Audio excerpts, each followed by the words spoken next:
मेघनाथ रावण का ऐसा पुत्र था जो संपूर्ण जगत में सबसे शक्तिशाली योद्धा था।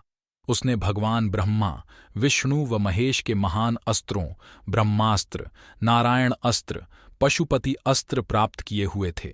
इसके अलावा भी उसके पास कई ऐसे शस्त्र थे जो शत्रु का विनाश कर सकते थे। जब श्रीराम के साथ युद्ध में रावण के एक एक करके सभी महान योद्धा, भाई बंधु इत्यादि मारे गए, तब उसने अपने सबसे बड़े पुत्र इंद्रजीत को युद्ध में भेजा। इंद्रजीत के युद्ध भूमि में आते ही रावण के छोटे भाई विभीषण ने श्रीराम व लक्ष्मण को सचेत कर दिया। वो उन्हें मेघनाथ की शक्तियों से भी परिचित करवा दिया। इसके बाद भगवान श्रीराम ने अपने छोटे भाई लक्ष्मण को मेघनाथ से युद्ध करने भेजा। लक्ष्मण स्वयं शेषनाग का अवतार थे, जो इस पृथ्वी पर मानव रूप में भगवान विष्णु के अवतार श्रीराम की सहायता के उद्देश्य से आए थे। चूंकि लक्ष्मण एक मानव रूप में थे, इसलिए मेघनाथ के राक्षस रूप होने के कारण उनकी शारीरिक शक्ति उनसे कम थी। साथ ही लक्ष्मण उस समय वनवासी का जीवन जी रहे थे, जिसके कारण उनके पास रथ इत्यादि भी नहीं था। दूसरी ओर मेघनाथ के अपना मायावी रथ था, जिसको वह अपनी इच्छानुसार आकाश व पृथ्वी में ले जा सकता था। इस रथ की सहायता से वह तीव्र गति से किसी भी दिशा से आक्रमण कर सकता था। सुबह से शाम तक लक्ष्मण व मेघनाथ के बीच भीषण युद्ध हुआ व लक्ष्मण ने उसके तीव्र बाणों का अपनी युद्ध कला व तप की शक्ति से भली भांति उत्तर दिया। युद्ध करते करते संध्या होने लगी। साथ ही मेघनाथ की शक्ति अत्यधिक बढ़ चुकी थी। वह सभी दिशाओं से उन पर तीव्र बाणों की वर्षा कर रहा था, जिसका उत्तर दोनों दे भी रहे थे। इसके बाद इंद्रजीत ने आकाश से तीव्र गति से नागपाश बाण चलाया।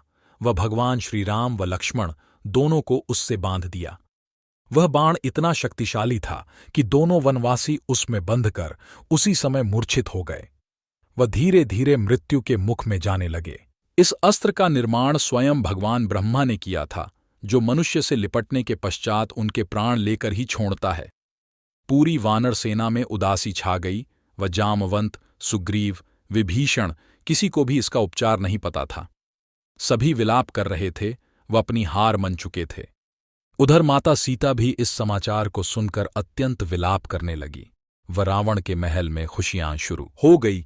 इसका केवल एक ही उपचार था, वह था स्वयं गरुण देवता के द्वारा नागपाश को काटना। इसका ज्ञान भगवान हनुमान को था और वे तुरंत गरुण देवता के पास पहुंच गए। गरुण देवता ने पहले इसे भगवान की माया समझकर जाने से मना किया, लेकिन हनुमान व नारद मुनि के समझाने से वे जाने को तैयार हो गए। उन्होंने गरुण देवता को सारी बात बताई। वह अपने साथ लंका ले आए। गरुण देवता जैसे ही भगवान श्रीराम व लक्ष्मण के पास पहुंचे तो वे उन्हें देखते ही रह गए। उन्होंने अपनी चोंच से कद्रू के पुत्र नागों को काट डाला व भगवान श्रीराम व लक्ष्मण को इससे मुक्ति दिलाई। नागपाश से मुक्ति पाते ही उनका प्रभाव कम हो गया व कुछ ही समय में दोनों को चेतना आ गई। चेतना में आने के पश्चात प्रभु ने गरुण देवता का धन्यवाद किया। इसके पश्चात गरुण देवता फिर से अपने लोक में चले गए। वह प्रभु पर आई विपत्ति टल गई। अगर आपको ये कथा अच्छी लगी हो तो शेयर जरूर करें।